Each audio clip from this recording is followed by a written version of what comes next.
వస్తువుల్లో ఉండేటటువంటి వాటికి ఈశ్వరం ఉండదు అని అట్లా చెప్పినటువంటివన్నీ కూడా ఇక్కడ కూడా వస్తాయి.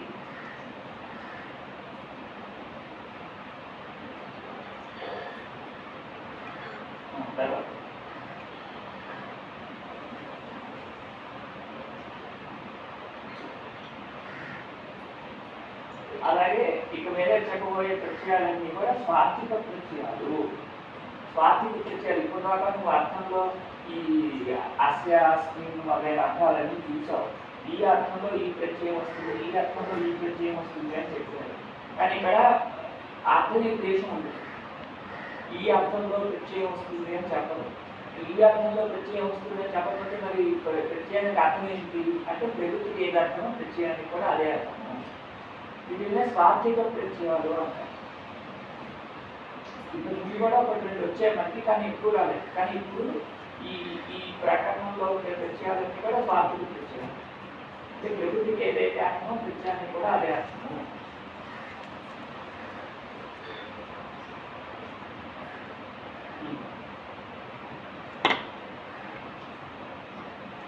తర్వాత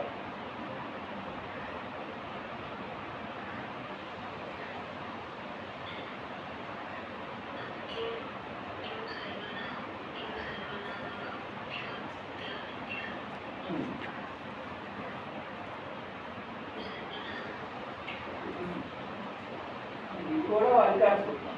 ఇక మీదట ప్రకృతి ఏంటి అనే దాన్ని చూస్తున్నాం.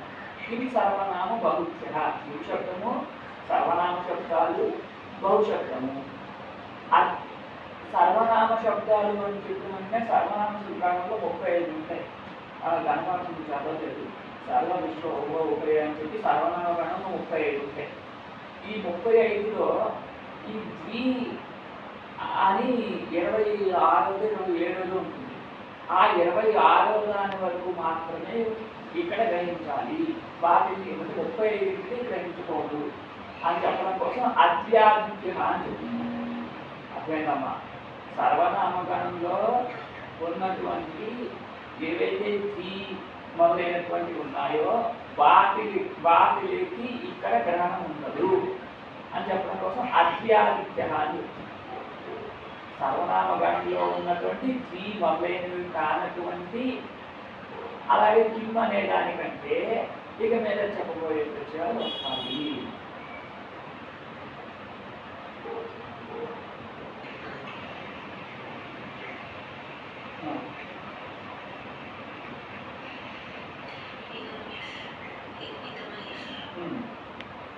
ఇదమః ఇష్ ఇదమః స్థానే ఇష్ ఇత్యాదేశో భవతి.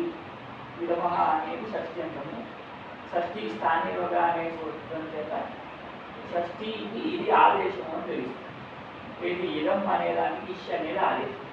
ఈ ఇష్ షిత్ ఇష్లో చకారం తీసుకుని ఇది షిత్ కావడం వల్ల ఇదం అనేదానికి యొక్క సంపూర్ణ స్థానంలో అనేకాల్ షిత్ సర్వస్య అనే షిత్ ఆదేశ సర్వస్య స్థానే భవతి.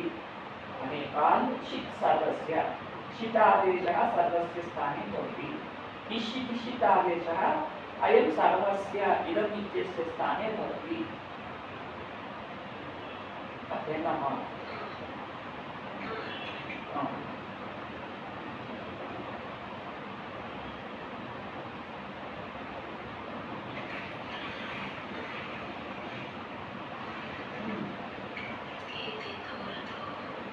అనుభూతి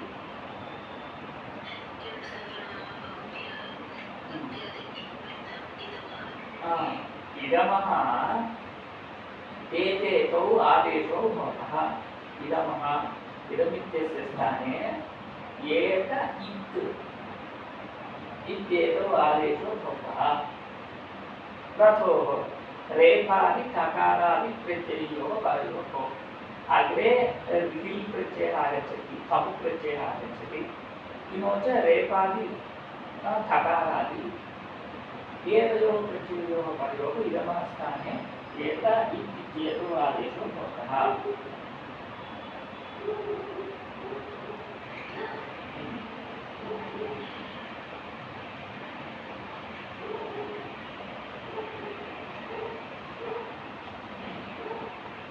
అని.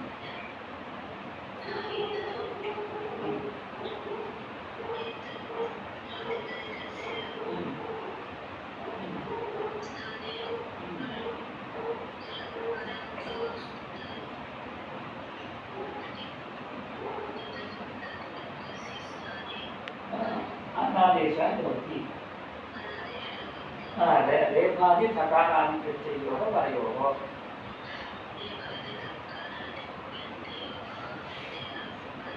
ప్రత్యయో పరయో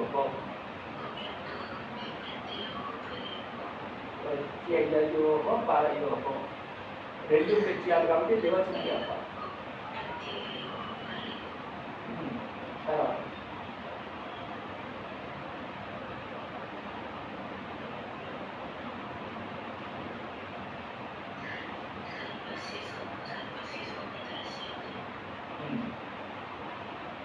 సర్వస్య అనేకరస్యాం సహ భవతి. ది ది అంటే దకారాది ప్రత్యయాలు. ఇది అంటే ఈ పరిభాష చెప్పింది యస్మిన్ విధి తదాదా వల్గ్రహణే అని ఒక పరిభాష. యస్మిన్ విధి తదాదా వల్గ్రహణే అంటే విశేషాలు రెండు కూడా సప్తమ్యత్వంలో ఉన్నప్పుడు అది ఆ విధి కనుక ఒకే అల్లుకి సంబంధించినట్లయితే అది తదాదిగా ఉన్నదాన్ని గ్రహిస్తుంది అని అర్థం అన్నమాట. అది అప్పుడు ది అనేది విశేషణము, ప్రత్యయ అనేది అత్యాకృతం అవుతుంది, అది విశేషము. ది ప్రత్యయే రెండు సప్తమిలో ఉన్నాయి కాబట్టి ఇక్కడ అల్గ్రహణం దకారం మాత్రమే ఉన్నది కాబట్టి ఇప్పుడు యస్మిన్ తదాద అల్గ్రహణ అని పరిభాష దకారాలు ప్రత్యయ అని ఇస్తుంది. ఇందాక కూడా అంతే, గతోహ అనే దగ్గర కూడా ప్రత్యయ యోగ అనేది అత్యాకృతం ఉంటుంది, గతోహ ప్రత్యయ యోగ అనే సప్తమిలో ఉంటాయి కాబట్టి రేఖాది సకారాది ప్రత్యయ యోగ అని అక్కడ వచ్చింది. అట్లేమమ్మా ఈ అర్థం పౌరుడి అంటే పై గ్రంథాల్లో స్పష్టంగా తెలుస్తుంది. ఇక్కడ ఉదాహరణ తెలిస్తే తెలియాలి, పై గ్రంథాలు తెలుస్తుంది. ఈ సూత్రార్థం ఏకాంత తీర్థం సూత్రార్థ సర్వస్య అనేకరస్యాం సాహిత్యాదేశः भवति दकारादि प्रत्यये.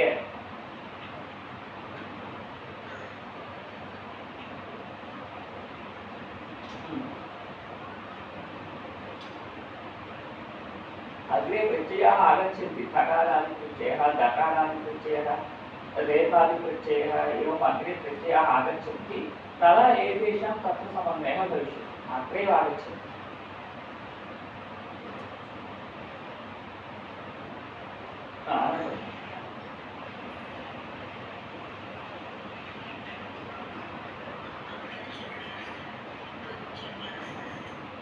पंचम्यास तसे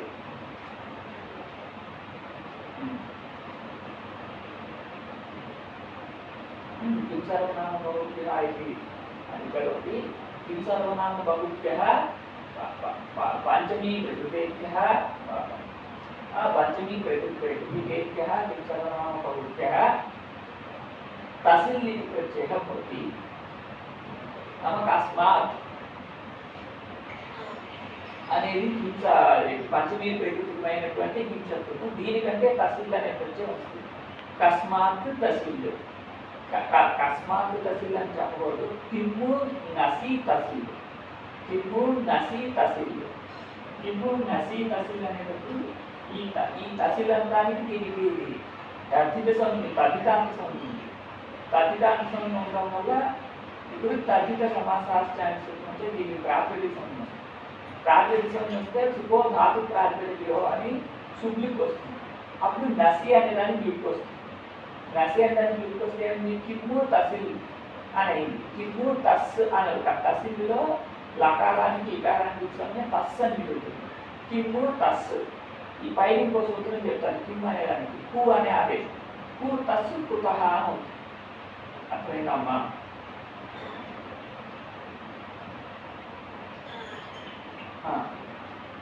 అలాగే ఇతః తతః మొదలైన రూపాలన్నీ వస్తే పైన ఆదేశాలని చెప్తాం.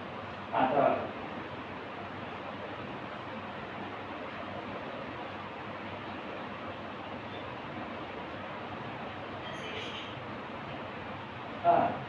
तसेश्च तसि प्रत्ययः अपादने चाहीर्तोः इति सूत्रं उक्तं तेन उक्त तसि प्रत्ययस्य स्थाने तसिल् इत्यादेशः भवति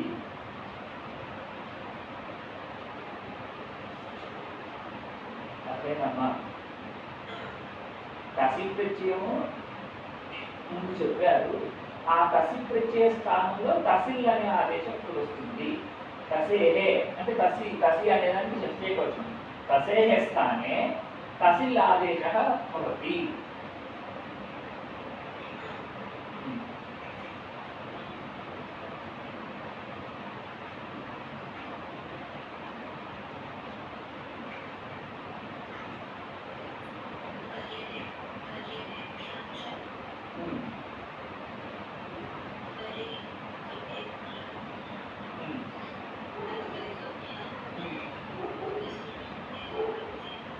అభితః పరితః అని ఇట్లా చూపిస్తుంది అభితః పరితః అని విన్నావా లేదా తర్వాత అభితః అంటే రెండు పక్కల అభితః అంటే ముందు పరితః అంటే చుట్టుపక్కల అంతా కూడా పరితః గృహం వృక్షాః అంటే ఇంటికి చుట్టుపక్కల అన్ని చెట్లు ఉన్నాయి పరితః పాఠశాల క్షేత్రం అంటే స్కూల్ చుట్టుపక్కల అంతా కూడా పంట పొలాలు ఉన్నాయి ఇదేం చెప్పండి అందులో వాటికి వచ్చింది రావాలి రెండో అది అభిత పరిత సమయానికషా ప్రతియోగి అని ఒక వాక్యం అంటే లాస్ట్ చెప్పుకుంటారు ఎందుకంటే వాక్యాలు మొదట్లో చాలా కష్టమైన వాక్యాలు ఉంటాయి దానికి అర్థం తెలియాలంటే చాలా కష్టపడాలి ఉంటుంది లాస్ట్ చెప్పుకుంటారు అక్కడ వాక్యం వచ్చింది కారకం అక్కడ ఈ పదాలు ప్రసిద్ధంగా వస్తాయి అభితః పరితః అని ఇతస్తతః కూడా అంటే అది ఇటు అటు ఇతస్తతః అదే ఇతస్తతః ఇతస్తతః లేదు ఇతస్తతః లేదు పరితః లేదు ఇతస్తతః అంటే ఇటు అటు పరితః అంటే చుట్టుపక్కల అభితః అంటే ఇతస్తతః అంటే అది ఇతస్తతః అంటే ఇటు అటు దానికి ముందు సూత్రం వచ్చేసింది ఇతస్తతః ముందు దాకా చెప్పేసి చెప్పమ్మ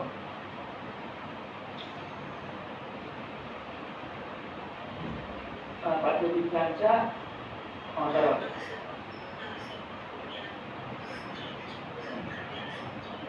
సప్తమ్యాస్త్రాలు सप्तमी प्रकृतिकेभ्यः सर्वनामबहुभ्यः त्रन् इति प्रत्ययः भवति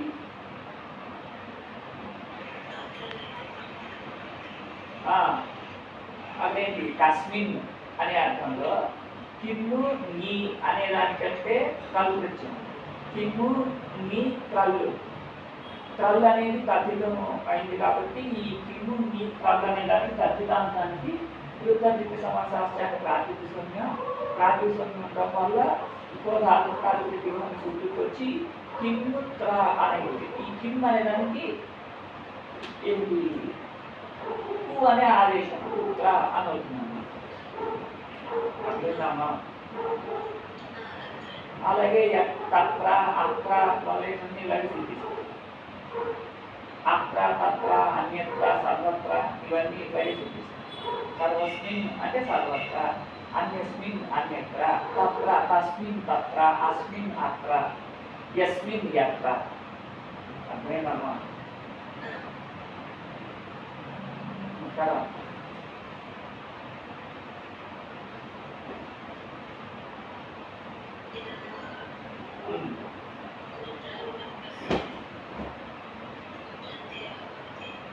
కాదు ఇదం ప్రాతిపదిక కంటే కల్పచయం వచ్చినప్పుడు ఆ కళ్ళుకి హ అనే ఆదేశం వస్తుంది త్రలహ హహ అన్నమాట ఇదమహ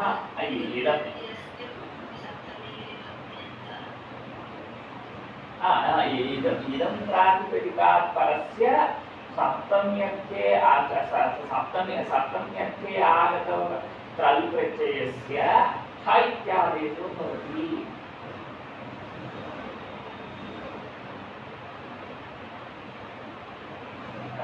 ఇదం ఇదం అనే ప్రాతిపదిక నీ ఇదము నీ త్రల్లు ఇదం నీ త్రల్ అని ఉన్నప్పుడు ఈ శుద్ధులు కన్నీ అయిన తర్వాత ఇదం త్ర అనేది ఇదం త్ర అనేదానికి త్రల్ అనేదానికి ఈ హా అనే ఆదేశం ఇదం హా అనేది. ఇప్పుడు ఇదమ ఇష్ అని ముందే ఇవ్వాల్సి వస్తుంది. ఇదం అనేదానికి ఈ అనే ఆదేశం వస్తుంది అని. అప్పుడు ఈ అనే ఆదేశం వస్తే ఈ హా ఇహ అను. ఇహ అంటే ఏంటి అంటే అస్మిన్ అనే అర్థం ఇహ అంటే. ఇక్కడనే దీని యందు దేశాధికరణం కాలాధికరణం అంటే ఈ కాలం అందు అధికరణం దేశాధికరణం కాలాధికరణం రెండు చెప్పే ఉదాహరణని దేశాధికరణ ఉదాహరణ పైన ఒక 2 సూత్రాల తర్వాత కాలాధికరణ ఉదాహరణలు వస్తాయి. అర్థమైందమ్మా క్లియర్గా ఉంటారు.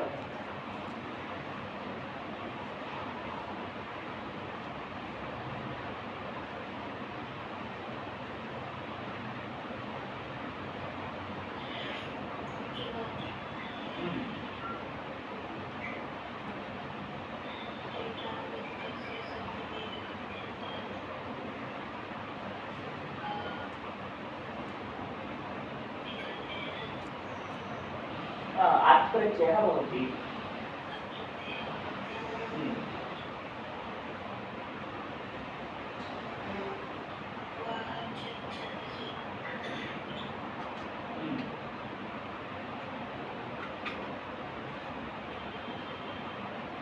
अर्थं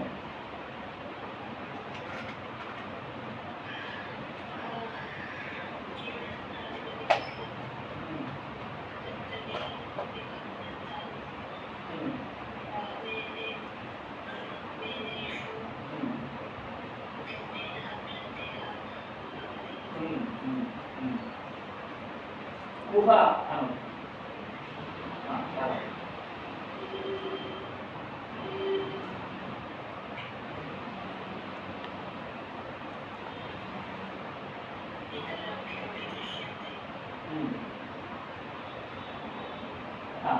వేదంలో సప్తమి విభక్తి కంటేనే కాకుండా వేరే విభక్తి యంత్రాల కంటే కూడా ఈ హప్రత్యయం కనిపిస్తుంది. లోకంలో సప్తమి యంత్రం కంటేనే ఈ ప్రత్యయము ఈ ప్రత్యయము ఇది కేవలం ఈ విభక్తుల కంటేనే మాత్రమే కాదు వేరే విభక్తుల కంటే కూడా ఉంటాయి.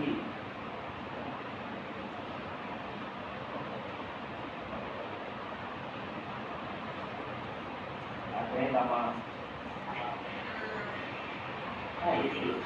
ఇతరాభ్యః ఇప్పటిదాకా 3 సూత్రాలు చెప్పారు. పంచమ్యాస్ తసిల్లు సప్తమ్యాస్ వాళ్ళని 2 విభక్తుల్ని చూపించారు. పంచమి విభక్తి కంటే తసిల్ అనే ప్రత్యయము, సప్తమి విభక్తి కంటే కల్ అనే ప్రత్యయము అని చెప్పారు. కానీ వాటి కంటేనే కాదు వేరే వేరే విభక్తుల కంటే కూడా ఈ త్రల్లు తసిల్లు మొదలైనటువంటి ప్రత్యయాలు కనిపిస్తాయి ఉంటాయి. అర్థమైందమ్మా?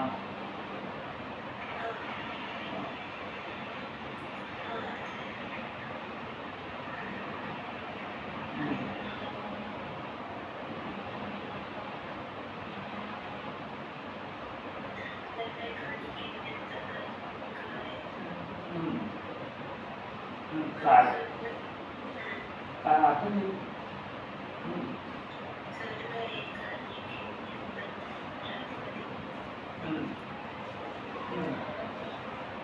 ప్రాతిపదికల కంటే సప్తమి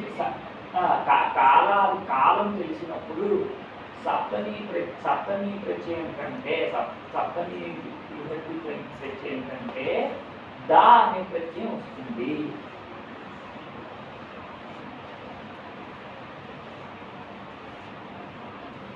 అర్థమైందమ్మా? సర్వస్మిన్ కాలే అంట. సర్వస్మిన్ కాలే అంటే సర్వస్మిన్ అనే సప్తమి ఎంత ఉంది, ఇక్కడ కాలాధికరణం కూడా అయింది కాబట్టి సర్వ మీ దా అని అవుతుంది. సర్వ మీ దా కాలాధికరణం లేకపోతే కలుపు వచ్చింది సర్వత్రా అయింది. కాలాధికరణము అని కనుక ఉన్నప్పుడు తర్వాత దా ప్రత్యయం వస్తుంది.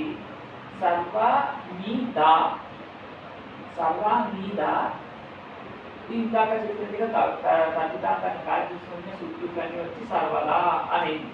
సర్వదా అయిన తర్వాత సర్వస్వ సోన్యదర్శ్యామి అని ఇవాళ చెప్తాం. సర్వ అనే దానికంటే సా అనే ఆదేశం వస్తుంది. సర్వ అనే దాని యొక్క స్థానంలో సా అనే ఆదేశం వస్తుంది. అప్పుడు సా అనే ఆదేశం వస్తే సదా అని అవుతుంది. అర్థమైందమ్మా? అలాగే ఏ కదా అన్యదా కదా యదా తదా అన్ని ఏకస్మిన్ ఏ కదా అన్యస్మిన్ అన్యదా కస్మిన్ కదా యస్మిన్ యదా తస్మిన్ కదా. ఇక్కడ అన్ని చోట్ల కూడా కాలాధికరణం ఉండాలి. దేశాధికరణం అయితే సర్వత్ర ఏకత్ర అన్యత్ర కుత్ర యత్ర తంత్ర అని. కాలాధికరణం అయితే సదా కదా యదా అని.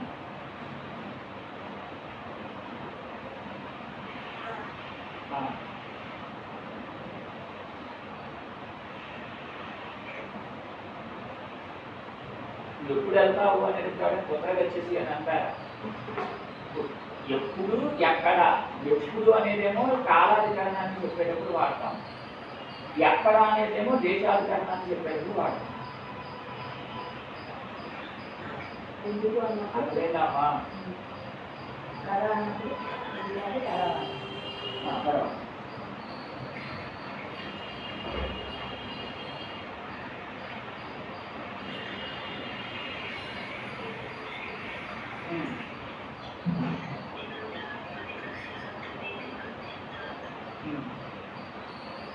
क्रीडयति प्रत्ययः भवति। इदं क्रीड् इदं स्थानंలో రేపాధిపత్యం ఉంది కాబట్టి ఏతోతో రథోహో అని దాకా చెప్పారు. ఏత అనే ఆదేశం వస్తే ఏతర్కి ఏతర్కి అని. ఏతర్కి అంటే అర్థం ఏంటి? కాలాధికరణం అన్నమాట. ఇక్కడ కూడా కాలేని అనుమతి వచ్చిందా లేదా? కాలే కాలే వచ్చింది. ఏతరికి అంటే అర్థం ఏంటి? ఇప్పుడు అని అర్థం. ఏతరికి అదేనమ్మా. ఇదాని కూడా పైన వచ్చేస్తుంది. ఇదాని 2 సూత్రాల తర్వాత చెప్పండి.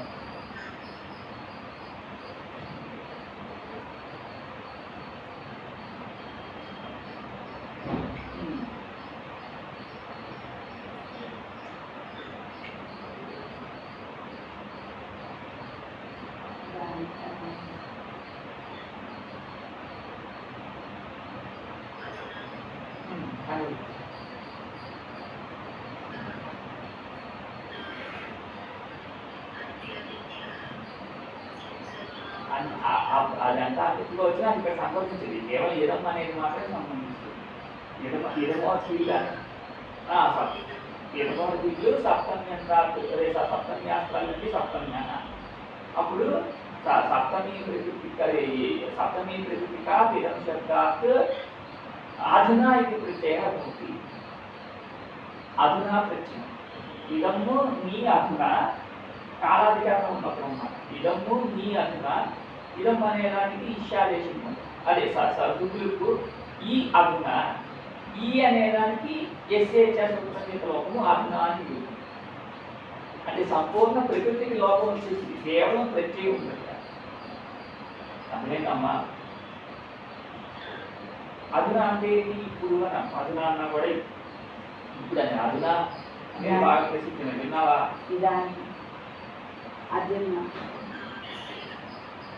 సంస్కృతం ఎప్పుడు మాట్లాడుకుంటే వినిపిస్తాం. సంస్కృతం మాట్లాడకపోతే ఈ కష్టం ఏమవుతుందంటే సహాధ్యాయి లాస్ట్కి కృష్ణ సహాధ్యాయిగా ఉన్నాడు. కృష్ణకి తెలుగు రాదు, లాస్ట్కి తమిళం రాదు. వాళ్ళిద్దరికి మీడియం లాంగ్వేజ్ సంస్కృతం ఉంది. అంటే అలా ఉంటే సంస్కృతం బాగా వస్తుంది. ఈ అమ్మాయి కూడా కౌశికి తెల్లవాడు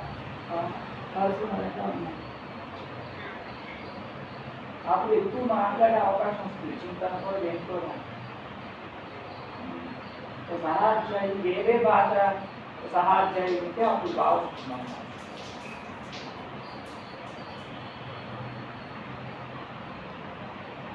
వాళ్ళు ఆధున తర్వాత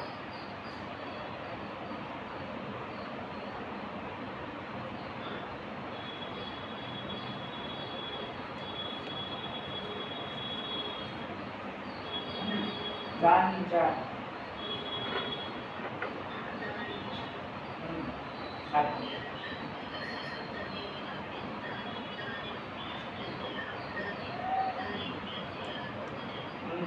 ఇదము ఈ దాని సుగులకు ఇదం దాని ఇదం విషయ విచారేషము ఈ దాని ఇదాని అని అవుతుంది. వీటన్నిటికంటే కూడా ప్రథమే కోశంలో సుకృత్యం వస్తుంది. ప్రథమే కోశంలో సుకృత్యం అది పై ప్రకరణాలు కూడా అది విప్రేరణ. ఇదాని అధున అత్ర తత్ర అని ఇక్కడికి అయిపోవాలి. వీటన్నిటికంటే ప్రథమే కోశంలో సుకృత్యం వచ్చి వీటికి తదిత శాస్త్ర విభక్తి చూస్తుంది అభ్యాసం ఉంటుంది. అభ్యాసం ఉండడం వల్ల అభ్యారాక్షపాన్ని చూస్తుంది సుకృతి వచ్చి ఇవన్నీ పదాలు అవుతాయి. అర్థమైందమ్మా? అక్కడి వరకు పెట్టి చెప్పాలి. ఇక్కడ ఆపి మొట్టమొదటి నుంచి కుత్ర అత్ర అన్ని చోట్ల కూడా వీటన్నిటికీ కూడా అసలు తదిత శాస్త్ర విభక్తి ఈ అత్ర తత్ర ఇవన్నీ ఎట్లాంటివి అయ్యాయి? అసర్వ విభక్తి తదితులయ్యాయి. అసర్వ విభక్తి తదితులు అంటే ఏంటి? అన్ని విభక్తులు లేనటువంటి తదితులు అన్నమాట. ఇప్పుడు అత్ర మొదలైన ఈ అత్ర మొదలైన వాటి అన్ని విభక్తులు ఉంటాయా? రామ రామ రామ అని ప్రథమ విభక్తి నుండి సప్తమి విభక్తి వరకు 24 రూపాయలు సంబోధనగా కలుగుతుంది. అందులో ఏకవచనం ద్వివచనం బహువచనాలు అన్నీ కలిపి. ఇప్పుడు ఈ అత్ర అనేదానికి అన్ని రూపాయలు లేవు. అత్ర అనేదానికి ఒకటే రూపం. అందుకైనా లేదా 3 రూపాయలు సప్తమి అన్నారు కాబట్టి ఏకవచనం ద్వివచనం బహువచనాలు కలుపుకుంటే 3 రూపాయలు. కాబట్టి ఇవన్నీ ఏమయ్యాయి? అసర్వ విభక్తి తదితులయ్యాయి. అసర్వ విభక్తి తదితులయ్యాయి కాబట్టి వీటన్నిటికీ కూడా తదిత శాస్త్ర విభక్తి అనే సూత్రం చేత అవ్యయము అనే పేరు వస్తుంది. మొట్టమొదటి పాఠంలో చెప్తారు తదిత శాస్త్ర విభక్తి అని. అసర్వ విభక్తి తదిత అవ్యయముకు సంబంధం వస్తే ఈ అత్ర తత్ర ఇవన్నీ కూడా అసర్వ విభక్తి తదిత కాబట్టి వీటికి అవ్యయం అనే పేరు వస్తుంది. అవ్యయం అనే పేరు వస్తే ఏమో ప్రయోజనం అంటే అవ్యాదాక్షిప అనే సూత్రం చేత సుకృతి ప్రయోజనం. వీటన్నిటికంటే ప్రథమే కోశంలో సుకృత్యము ఆ వచ్చినటువంటి సుకృత్యానికి అవ్యాదాక్షిప సూత్రం చేత లోపలికి వచ్చిన తర్వాత ఇవన్నీ శుద్ధిమత్వం పదం అనేటువంటి పదం పొందుతాయి అని చెప్పాలి. ఇవన్నీ ముందు అయితే మనకే చెప్తున్నాం. తర్వాత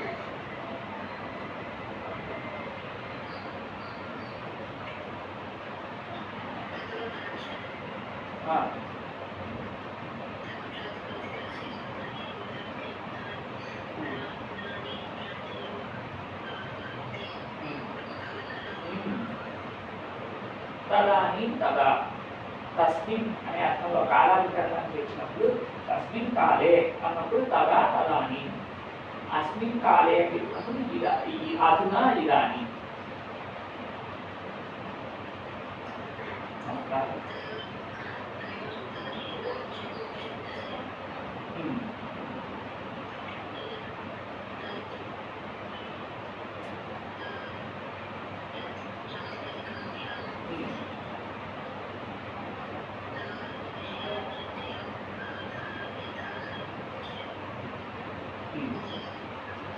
यथासंख्य अन्वयः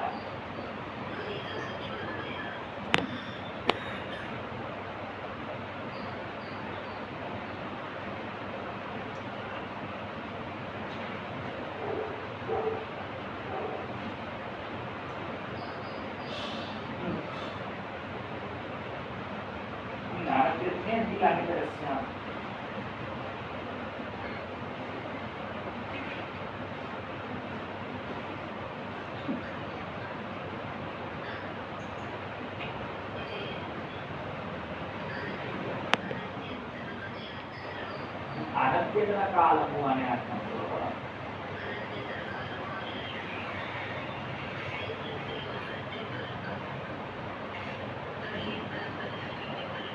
ఈ సర్వనామం బహుళ ఎక్కడైతే ఏ ప్రాతిపదిక విశేషంగా చెప్పరో అప్పుడు అధికారంగా వచ్చేటటువంటి కిం సర్వనామ బహువ్రీహి అనేది దానికి సంబంధిస్తుంది.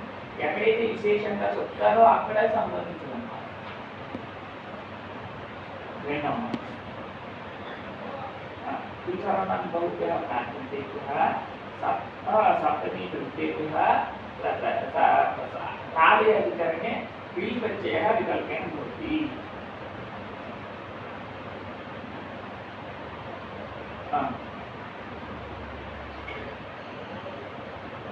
అప్పుడు కర్హి అను కర్హి యర్హి తర్హి అని అంటారు. ఇక్కడ కాకుండా ఇక్కడ తర్వాత కొంచెం పెద్దది మనం మళ్ళీ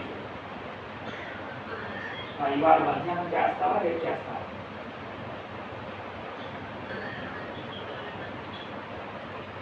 ఇవాళ మధ్యాహ్నం అది మా మధ్యాహ్నం